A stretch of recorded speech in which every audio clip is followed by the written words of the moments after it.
પરમ ભદ્રંકર જીન શાસન ખરેખર ભદ્રંકર છે જ, અને એટલે તેનો જયકાર છે. જૈન ધર્મની મુખ્ય 5 વિશેષતાઓ જોઈએ તો 1. જૈન ધર્મ વસ્તુને દ્રવ્યાર્થ અને પર્યાયાર્થ એમ 2 બાજુથી જુએ છે. દ્રવ્યાર્થમાં સૃષ્ટિ શરૂઆત અને છેડા વિનાની છે, અને પર્યાયાર્થમાં પ્રત્યેક પળે ઉત્પત્તિ અને પ્રલય આ સૃષ્ટિમાં થયા જ કરે છે. 2. જૈન ધર્મ 2 ભાગમાં છે. શ્રુત ધર્મમાં તત્વજ્ઞાનનો સમાવેશ છે, અને ચારિત્ર ધર્મમાં એથિક્સ યાને ઉચ્ચ નીતિનો સમાવેશ છે. શ્રુત ધર્મમાં 9 તત્વો, 6 દ્રવ્યો અને 4 ગતિઓનું વર્ણન છે. એ થઈ એની ત્રીજી વિશેષતા. જીવ અને અજીવનું પૂર્ણ વિવેચન જૈન ધર્મમાં જે રીતે કરવામાં આવ્યું છે તે અન્યત્ર ખાસ જોવા મળ્યું નથી. જીવ તે છે કે જે જાણે છે, વિચારે છે, લાગણી બતાવી શકે છે. જ્ઞાન, લાગણી, વિચાર કે ઈચ્છા કોઈ સજીવ વસ્તુ ઉપર જ આધાર રાખે છે, અને તે વસ્તુ ચર્મચક્ષુથી ન દેખાતી હોય તો પણ સમથિંગ રિયલ છે. 4. જૈન તત્વજ્ઞાન મુજબ આત્મા એક રીતે જ્ઞાનથી જુદો છે, અને બીજી રીતે આત્મા પોતે જ જ્ઞાન છે.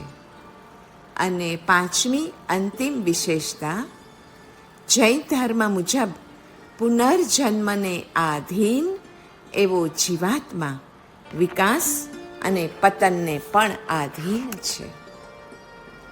જૈન મતે મૈત્રી ભાવનાનો વિષય કેવળ સુખી જીવો જ નહીં, પરંતુ પ્રાણી માત્ર છે. જૈન શાસ્ત્ર મુજબ પ્રાણાયામ એ ચિત્તશુદ્ધિનું પુષ્ટ સાધન નથી, કારણ કે તેને હઠપૂર્વક કરવાનું હોવાથી કેટલીક વાર મન સ્થિર રહેવાને બદલે વ્યાકુળ પણ બની જાય છે. જૈન ધર્મ સર્વ જીવોના સુખની ઉન્નતિ ચાહવાના કારણે પોતાના ધર્મની ઉન્નતિ ચાહે છે. એટલે બીજા ધર્મો અને જૈન ધર્મ વચ્ચે જ તફાવત છે. જૈન શાસન એના જેવું દયાનું વિશિષ્ટ સ્થાન બીજે ક્યાંય આજ સુધી જોયું નથી. કોઈ પણ મનુષ્ય અધર્મ ન પામે તેની જૈન શાસનમાં વિશેષપણે કાળજી લેવાઈ છે. બીજાને અધર્મ પમાડનાર પોતે બોધી દુર્લભ બને, કેમ કે પોતાના અયોગ્ય વર્તનથી બીજો ધર્મ વિમુખ બને તેમાં પોતે તો એની માટે બેવડો અપરાધી ઠરે. એક તો અધર્મ કર્યો એ તો ખરું જ, અને બીજું બીજાને અધર્મનું નિમિત્ત બનાવ્યું તે. પરને ધર્મ પમાડવાની ધગશ જૈન સંઘમાં જળવાય છે, તે જીવદયાનું અનન્ય પ્રતીક છે. બેવડા અપરાધીની વાત ફરી કરીએ તો ધારો કે આપણે ગવર્મેન્ટનો ટેક્સ ન ભર્યો અને આપણે પોતે અયોગ્ય વર્તન કર્યું, અને પછી બીજાને પણ કહ્યું કે આવા બધા ટેક્સની તો ચોરી જ કરાય, એટલે બીજો પણ સત્ય ધર્મથી વિમુખ બન્યો, એટલે પોતે એ રીતે બેવડો અપરાધી ઠર્યો. જૈન શાસનમાં સાધનાના 2 હેતુ છે. એક, પોતાની જાત ઉપર કાબૂ મેળવવા માટે સાધના કરવાની છે, અને બીજો હેતુ છે શાસનની સેવા અને શાસનની રક્ષા માટે જરૂરી એવી શક્તિ અને સત્વ પેદા કરવા સાધના કરવાની છે. જૈન શાસનમાં 4 શરણા લેવાની વાત છે, પણ એ શેની માટે? અરિહંતોનું, સિદ્ધોનું, સાધુનું અને ધર્મનું શરણ લેવાની વાત છે, પણ એ શેની માટે? તો અરિહંતોની શરણ મૈત્રી ભાવનું શરણ છે. અરિહંતોનું શરણ લઈએ એ પછી અરિહંતોની જેમ આપણે ક્યારેય પણ કોઈ પણ નાના કે મોટા જીવ સાથે અમૈત્રી કરી શકતા જ નથી. સિદ્ધોનું શરણ લઈએ, ઓમ નમઃ સિદ્ધમ એવો જાપ કરીએ તો આપણામાં પ્રમોદ ભાવની પુષ્ટિ થાય છે. જે મહાન આત્માઓ છે તેની ઉપર અંદરથી જ અહોભાવ વિકસવાને કારણે આપણામાં પણ તે ગુણોની પ્રાપ્તિ આપોઆપ થયા કરે છે. ત્રીજું શરણ છે સાધુનું. સાધુનું શરણ આપણામાં રહેલી ડઠ્ઠરતાને દૂર કરીને કરુણા ભાવને વિકસાવે છે. કારણ કે શ્રમણ ભગવંતો એ કરુણાની પ્રતિમૂર્તિ છે.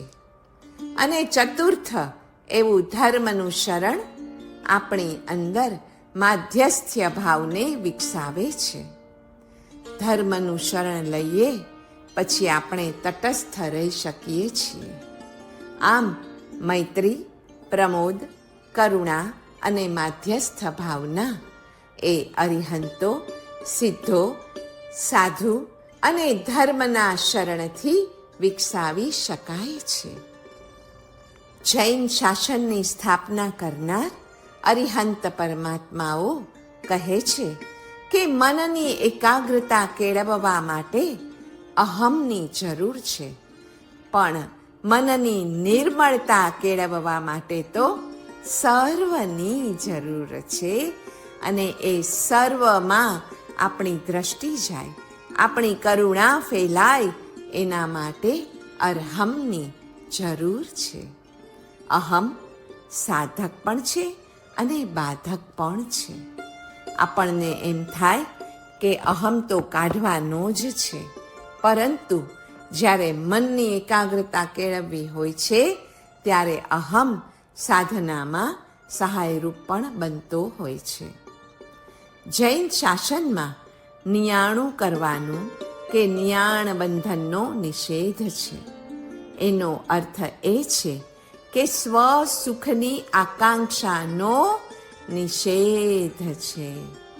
યુનિવર્સલ જે પણ ભાવના આપણા માટે ઘડાયેલી તૈયાર હોય એના શરણે જવું, પણ સ્વસુખની આકાંક્ષા ન કરવી, પરનો વિચાર કરવો જે આપણને પરમપદે પહોંચાડનાર છે.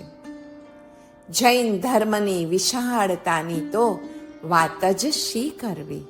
એટલે જ આપણે બોલીએ છીએ કે પ્રધાનામ સર્વધર્માણામ જૈનમ જયતિ શાસનમ. એ પ્રધાન એટલા માટે જ છે કે જૈન ધર્મ વિશાળતા રાખે છે. અનુયાયીઓમાં ધર્મની ધગશ તેથી જ અનંત છે. જીવ માત્રને ધર્મ અને સુખ પમાડવાની જે લાગણી શ્રી જિનેશ્વર દેવો અને તેમના તીર્થમાં રહેલી છે, તે લાગણી બીજે ક્યાંય પણ દેખાતી ન હોવાના કારણે બીજાઓમાં માનવોની સ્થૂળ દયાનો વિચાર હોવા છતાં પણ સૂક્ષ્મ દયાનો વિચાર ક્યાંય જણાતો નથી. હા, દયા તો કીધી છે બીજા ધર્મમાં પણ, પરંતુ એ જનકલ્યાણની વાત છે. જ્યારે જૈન શાસનમાં જીવ કલ્યાણની વાત પણ વિચારાય છે. બીજા ધર્મો પોતપોતાના ધર્મની અને પોતપોતાના અનુયાયીઓની જ માત્ર ઉન્નતિ ચાહે છે. પણ જૈન શાસનની એ વિશેષતા છે કે સિદ્ધ થયા પછી પણ પરિણમનની અસરોથી પર થવા માટે સિદ્ધ ભગવંતોને પણ એકાંતની જરૂર પડે છે. શ્રીજીનું શાસન ત્રિકાલાબાધ્ય, અવિચ્છિન્ન, પ્રભાવ સંપન્ન કહેવાય છે. તે તેના વિશ્વ વત્સલ ભાવનાને પ્રભાવે જ છે. જૈન દર્શનનું એક મૌલિક રહસ્ય છે કે સર્વના વિચારથી ધર્મની શરૂઆત થાય અને એકના ધર્મથી સર્વને લાભ થાય. એ વિચારધારા આપણા જૈન ધર્મનો પાયો છે, બેઝ છે.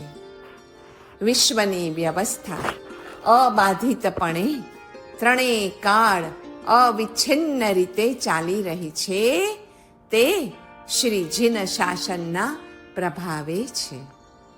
શ્રીજીનું શાસન એટલે શુભ ભાવનું સામ્રાજ્ય, અને શુભ ભાવ એટલે વિશ્વ વ્યવસ્થાનું મૂળ.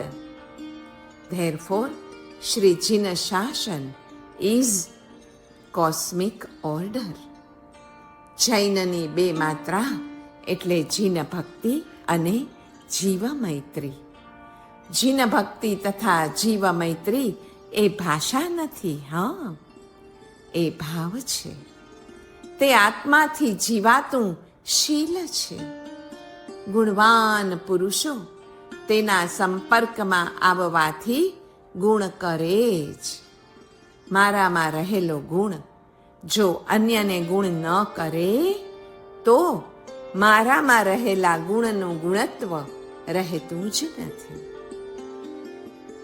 જીવ માત્રમાં જૈનત્વનો અંશ છે જ, અને જૈન માત્રમાં જિનેશ્વરત્વનો અંશ છે. જિનેશ્વર ભગવાનમાં આપણો આત્મા રહેલો છે, અને આપણા આત્મામાં સર્વ જિનેશ્વરો સ્થિત છે. આ વિચારણા નીચેના મંત્રમાં ગૂંથાઈ છે. ઓમ રીમ અર્હમ નમો જિનાણમ રીમ નમઃ સ્વાહા. કારતક સુધી ચોથ જૈન દર્શનનો ટૂંક સાર. સર્વ જીવો સાથે મૈત્રી અને આત્મસમાન પ્રવર્તન દ્વારા ભવ ભ્રમણ નિવારવું અને આત્મ સ્વરૂપ પામવું. બસ આ જ છે જૈન દર્શનનો ટૂંક સાર. વિચાર, આચાર અને પ્રચાર એ ત્રણ જુદા નથી જ, પરંતુ એકના જ ત્રણ સ્વરૂપો છે. સૌ પ્રથમ તો વિચારની અને સમજણની જરૂર છે. સમજણ પાક્કી થવાની સાથે જ વિચાર આચાર બની જશે, અને આચાર એકવાર પરિપક્વ થાય એટલે તે ઓટોમેટિકલી પ્રચાર બની જ જશે. આચારની મૂંગી પણ પ્રબળ અસર તે જોનારની ઉપર અવશ્યપણે થાય જ છે. જૈન ધર્મ એ પ્રવૃત્તિ માર્ગાવલંબી પણ છે અને નિવૃત્તિ પણ છે. આમ પ્રવૃત્તિ અને નિવૃત્તિ ઉભય માર્ગાવલંબી એ જૈન ધર્મ છે. જ્યાં સેવાવૃત્તિનો પ્રસંગ છે ત્યાં જૈન ધર્મ પ્રવૃત્તિ માર્ગી છે, અને જ્યાં ભોગવૃત્તિનો પ્રસંગ છે ત્યાં જૈન ધર્મ નિવૃત્તિ ઉપદેશે છે. આચારોના નિયમો અહિંસાને આધારે જ ઘડાયા છે. જૈનોમાં પ્રચલિત સામાયિક કે સમભાવ એ પણ સર્વ જીવોને દુઃખ અપ્રિય છે, અને સર્વ જીવોને માત્ર સુખ જ પ્રિય છે.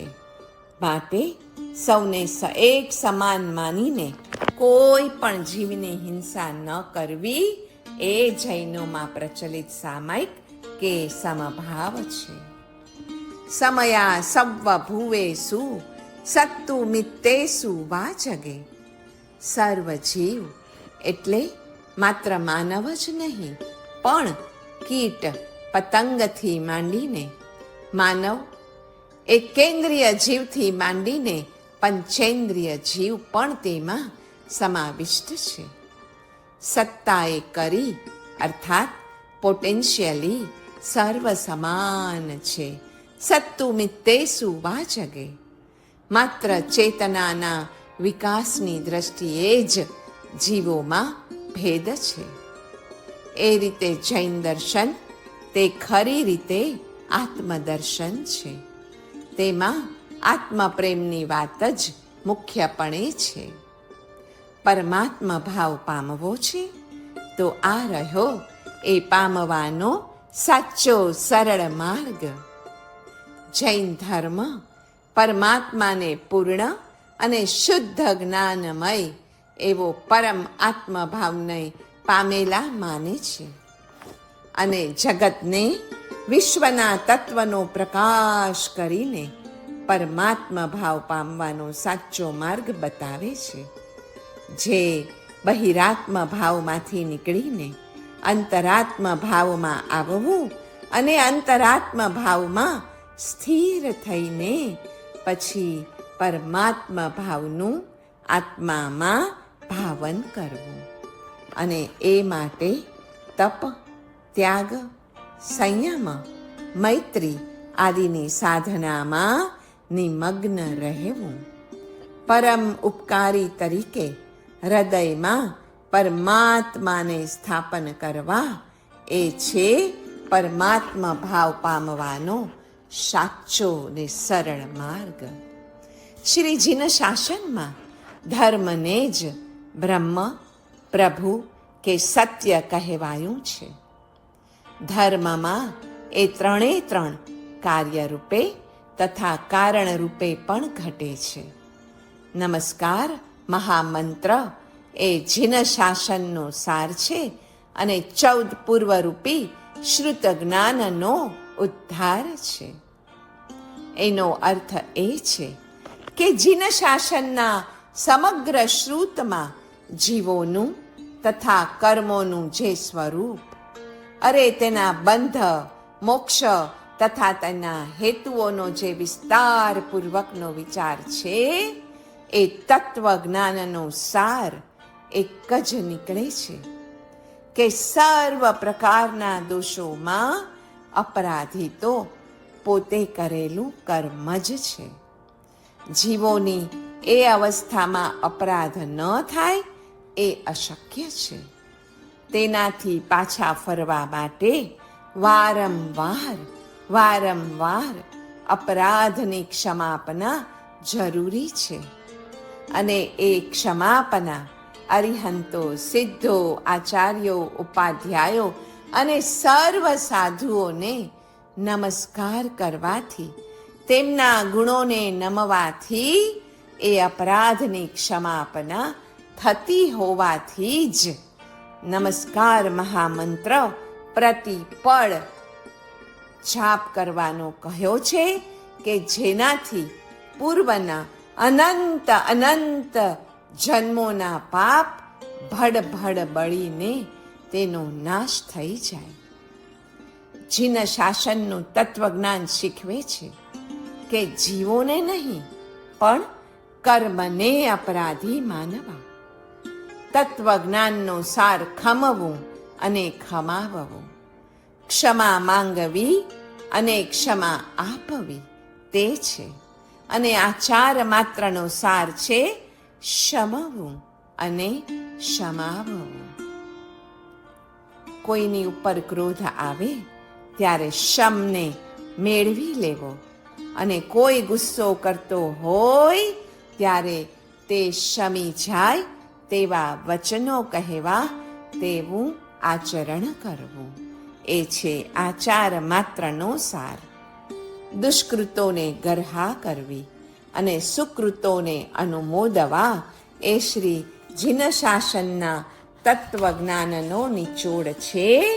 તેથી જ રોજ સવારે પ્રભુની પૂજા પછી જ્યારે તેઓ સાથે સંવાદ માંડીએ ત્યારે પૂર્વના અનંતા જન્મોના એમાં કરેલા સુકૃતોની અનુમોદના કરવી અને એમાં આપણા અવિરતિ, મિથ્યાત્વ, કશાય, પ્રમાદ અને યોગથી થયેલા દુષ્કૃત્યોને નિંદા કરવી, એને ખમાવવા અને એની ગરહા કરવી.